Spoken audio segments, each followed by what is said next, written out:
Verify ready for launch. FTS. FTS go. Props go. ABI. ABI's go.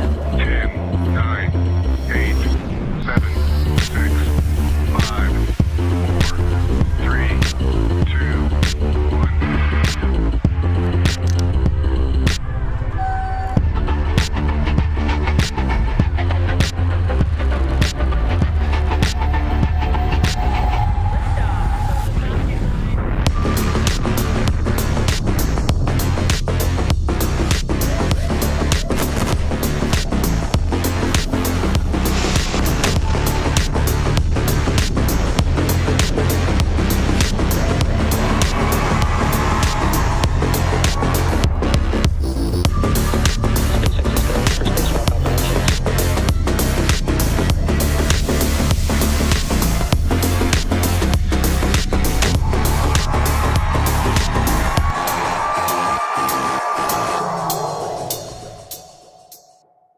Hello and welcome to our live launch coverage of the commercial GTO-1 mission. Falcon 9 is currently awaiting liftoff at 1:04 a.m. Eastern Time from Space Launch Complex 40 at Cape Canaveral Space Force Station in Florida. Hello everyone, my name is Tucker Spencer Wallace and I'm a Mission Integration Engineer here at SpaceX. And I'm Zachary Lupin, an Avionics Supply Chain Engineer, and we are coming to you from Hawthorne, California. This will be the 13th flight for the booster flying on today's mission, which previously supported 7 Starlink missions, as well as NASA's Crew 8 mission, Polaris Dawn, the CRS-31 resupply mission to the International Space Station, and more. After stage separation today, the booster will once again head back to Earth, this time targeting a landing on our drone ship, Just Read the Instructions, which is currently stationed in the Atlantic Ocean. At our customer's request, we will be ending our live launch coverage just after first stage landing. So at just over 8 minutes to go, we are looking good for an on-time liftoff. The vehicle is healthy, the range is ready to support, and weather is holding steady with a 20% possibility of weather-related launch constraints. If for any reason we are unable to launch today, a backup opportunity is available tomorrow at 1:04 a.m. Eastern Time. So while that clock ticks closer to T0, let's learn a bit more about the rocket flying on tonight's mission.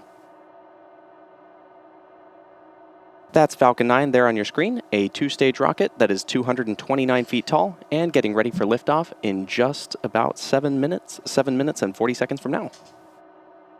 At launch, it produces more than 1.7 million pounds of thrust, which is enough to lift more than its own weight. And that's what is known as its thrust-to-weight ratio, and is what allows it to rise off the pad and keep accelerating towards space. The bottom section is the first stage, or booster, powered by 9 Merlin 1D engines. those engines will burn for the first couple of minutes, carrying Falcon 9 through the thickest layers of Earth's atmosphere. Early in flight, Falcon 9 will perform a gravity turn, a smooth pitch maneuver that tilts the rocket sideways to build up horizontal velocity. Because getting to orbit isn't about going straight up, it's about accelerating so fast. Good call out there. It's about accelerating so fast that it never lands. And that's what achieving orbital velocity is. Now, once the first stage completes its portion of the mission, the engines shut down and it separates away from the rest of the vehicle. A staged rocket like Falcon 9 sheds the booster, so Stage 2 and the payload can keep climbing faster and more efficiently. Again, after stage separation, today's booster will land on our drone ship, Just Read the Instructions, out in the Atlantic Ocean. And as we mentioned, this particular booster will be returning to Earth for its 13th time. Once separation is complete, the second stage takes over. Stage 1, RP1 load complete. Good call out there. Like I said, the second stage takes over, powered by a single Merlin vacuum engine, also known as the MVAC. With its extended nozzle and optimized design, the MVAC drives maximum performance in the vacuum of space. And finally, topping it all off, is the payload fairing, a 17-foot wide carbon composite shell that protects the satellite during the uphill trip through the atmosphere. Approximately 3 minutes into flight, both halves of the fairing will separate and parachute back to Earth. Both fairing halves on today's flight are flight-proven, one half flying for its 18th time and the other for its 14th time. If recovery goes to plan, the fairings will be pulled from the ocean and prepped to fly again. So much of what makes Falcon 9 remarkable happens in flight. Stages separating, the first stage landing itself on a drone ship in the middle of the ocean, and fairings parachuting back again, all ready for another flight to space. Every part of Falcon 9 is part of a larger design that comes together to do one thing: escape gravity. And that is the first step in building our multi-planetary future. Next up in the countdown, the Transporter Erector, or TE, will begin to retract from Falcon 9. The TE is the large truss structure Tanks are pressing for the start of strong back retract. Good call out there. Like I was saying, the TE is the large trussed structure you see standing next to the rocket. It's hinged at the base and connected to the launch mount beneath the first stage. First, we'll see the clamp arms around the second stage open, and then the TE will begin to pivot back, slowly swinging away from the rocket. And it'll reach full recline around the T-3 minute and 40-second mark. Strong back retract has started.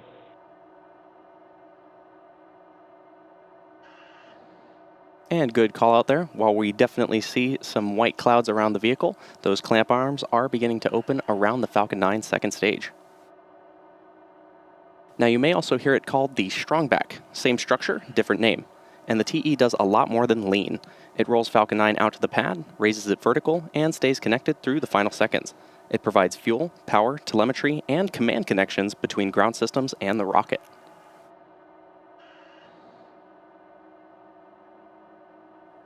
As you're seeing on your screen right now, those arms are retracting, and those clamps that you're seeing at the top do help stabilize the second stage during fueling and also prevent movement in high winds. Once they're fully open, as you can see on your screen, the rocket is fully free at the top. And right now, both stages are loaded with roughly 1 million pounds of propellant. That includes RP1, a highly refined kerosene, and liquid oxygen, which has been chilled to about -300 degrees Fahrenheit. Now, propellant is loaded late in the countdown, and that's intentional. Colder propellants are denser, and denser propellants mean more performance out of the same tanks. The colder it is, the more mass you can move. Now, before any of that propellant flows, though, the plumbing and engines are chilled down, and that prevents thermal shock and boil-off when the ultra-cold liquid starts moving. And you may hear that referred to as engine chill. Stage 1, LOX load complete. As you just heard over the nets, we have just finished LOX loading, and as that loading is wrapping up, it does wrap up in 2 steps. The first stage finishes around T-3 minutes, while the second stage finishes just about a minute later. You've also probably noticed some white clouds venting from the rocket. That's not smoke, it's condensation. As the liquid oxygen warms slightly inside of the tanks, some of it boils off, and that gas is vented to manage pressure inside the vehicle. When the vented oxygen hits the warm, humid Florida air, it instantly condenses into clouds, which is the same principle as your breath on a cold morning, just on a much larger scale. Now the tanks are also pressurized using helium, and that helium is chilled too, so it stays compatible with the cryogenic plumbing. Now during flight, that pressurization helps force propellant into the engines as the tanks empty. Now at T-minus 60 seconds, Falcon 9 will enter startup, and at that point the rocket's onboard flight computers will take over. And from there on out, the countdown... Stage 2 LOX load is complete. And good call out there. From there on out, the countdown is fully autonomous. Now we did hear that call out that stage 2 LOX loading is complete, which means that Falcon 9 now has 1 million pounds of rocket grade kerosene and oxidizer loaded up on the vehicle. As we approach that T-minus 60 second mark, I just want to remark that once we are inside the T-minus 2 seconds, the 9 Merlin 1D engines will ignite, and once they're at full power... Ground gas closeouts. Another good call out there. Once those Merlin 1D engines are at full power, Falcon 9 will lift off the pad and begin its climb to orbit.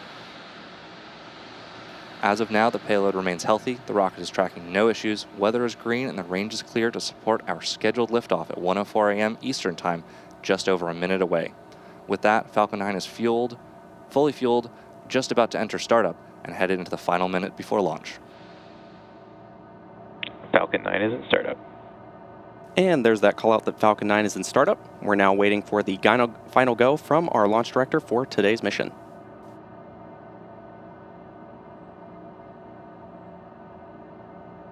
Launch director, go for launch. Excellent call out from the launch director there that we are go for today's mission. So let's sit back and watch as Falcon 9 takes our payload to space.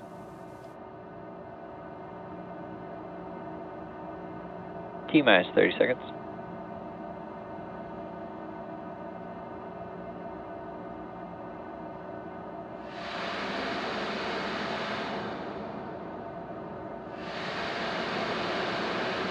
-15 seconds.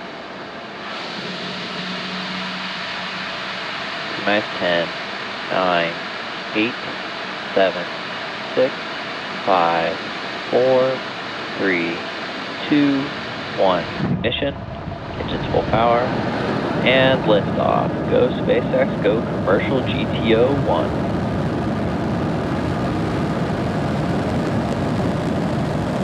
Falcon 9 is pitching downrange. M1D chamber pressure is nominal.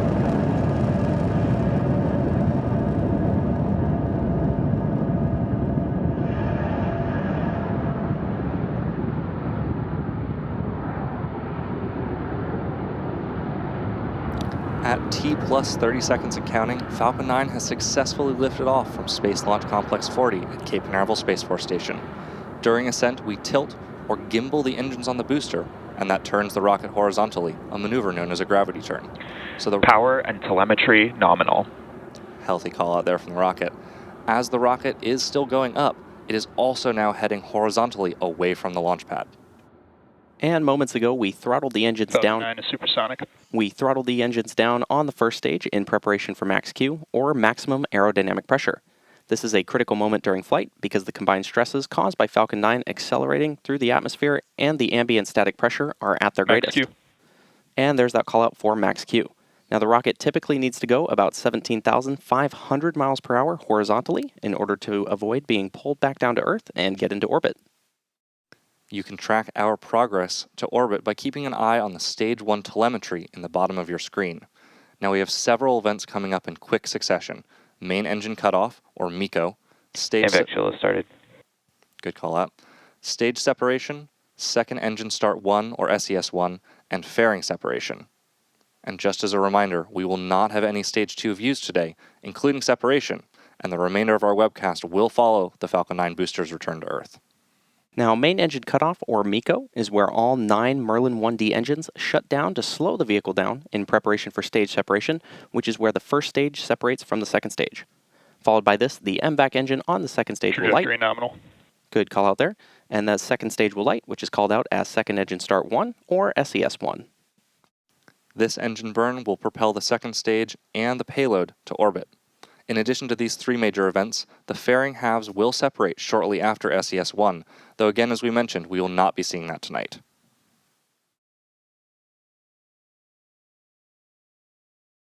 MECO.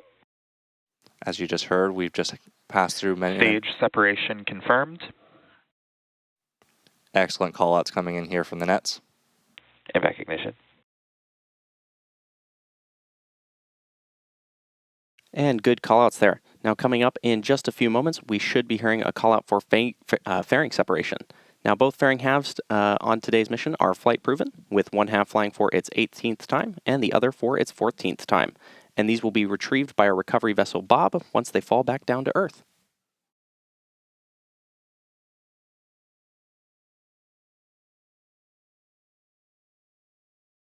We should Two be nominal hearing trajectories. good call out there. We should be hearing that call out for fairing separation in just a few moments from now.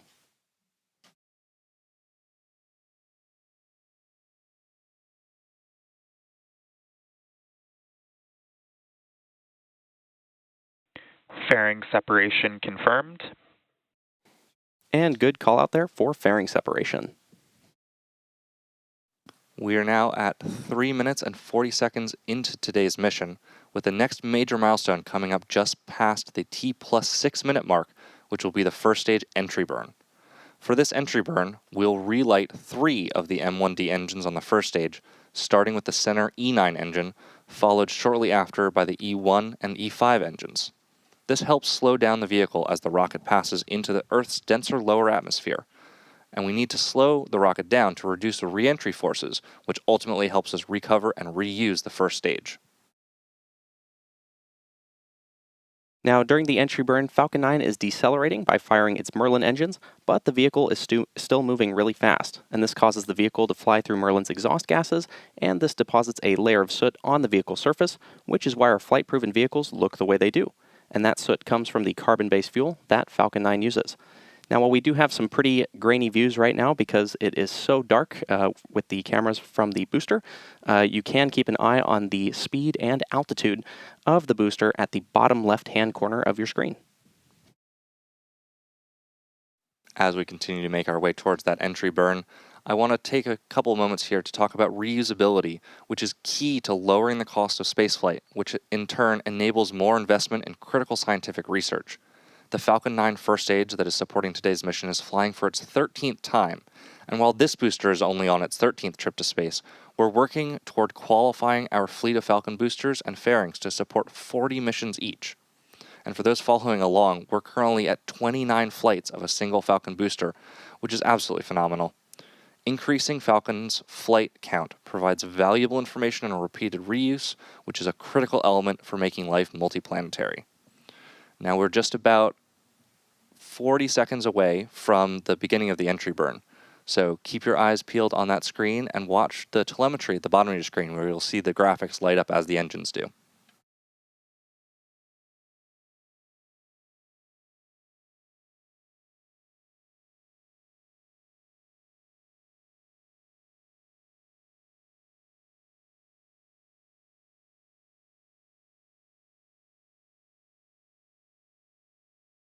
Now, as a reminder, the booster flying on today's mission is flying for its 13th time, having previously supported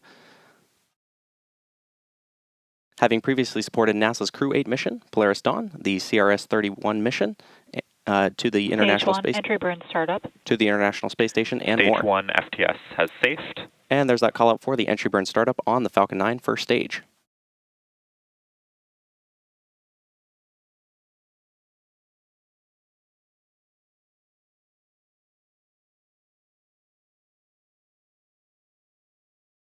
Stage 1 entry burn shutdown.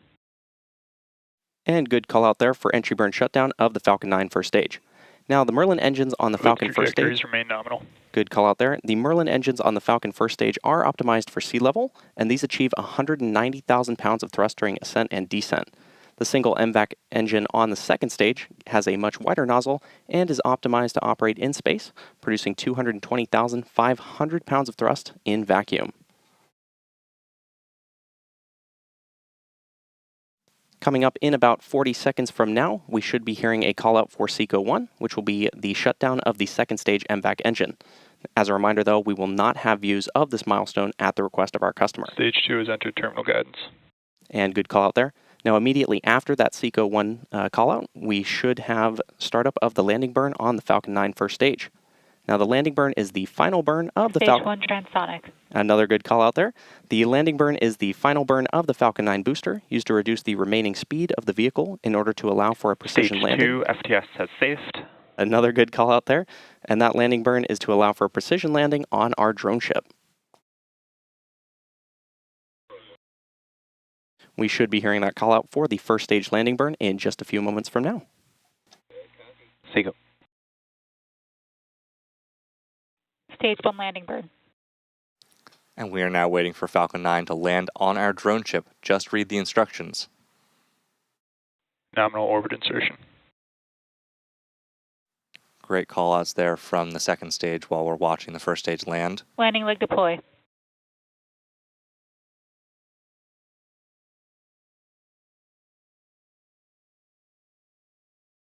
Stage 1 landing confirmed. And there you saw and heard the call-out for successful landing of our Falcon 9 rocket. Again, this was the 13th launch and landing for this first stage. Now, as we mentioned at the top of the show, at our customer's request, we will be ending today's webcast after this landing. So that'll be wrapping up our launch coverage for this mission. Now, for those of you that have been keeping track over the years, we've hit an awesome milestone with this mission. Falcon 9's inaugural flight took place on June 4th, 2010, lifting off from the same pad we launched from today. And tonight, we are thrilled to be here for Falcon 9's 500th successful launch. And what a serious milestone that is. I could not be more proud of the entire SpaceX team. From all of us here at SpaceX, we would like to thank our customer for entrusting us with today's mission. We also want to thank the Eastern Range and Federal Aviation Administration for supporting today's launch. And a big thanks to all of you for your support and for tuning in to today's mission. And remember to follow at SpaceX on X for launch updates and check spacex.com/launches for more information. And we'll see you here again very soon.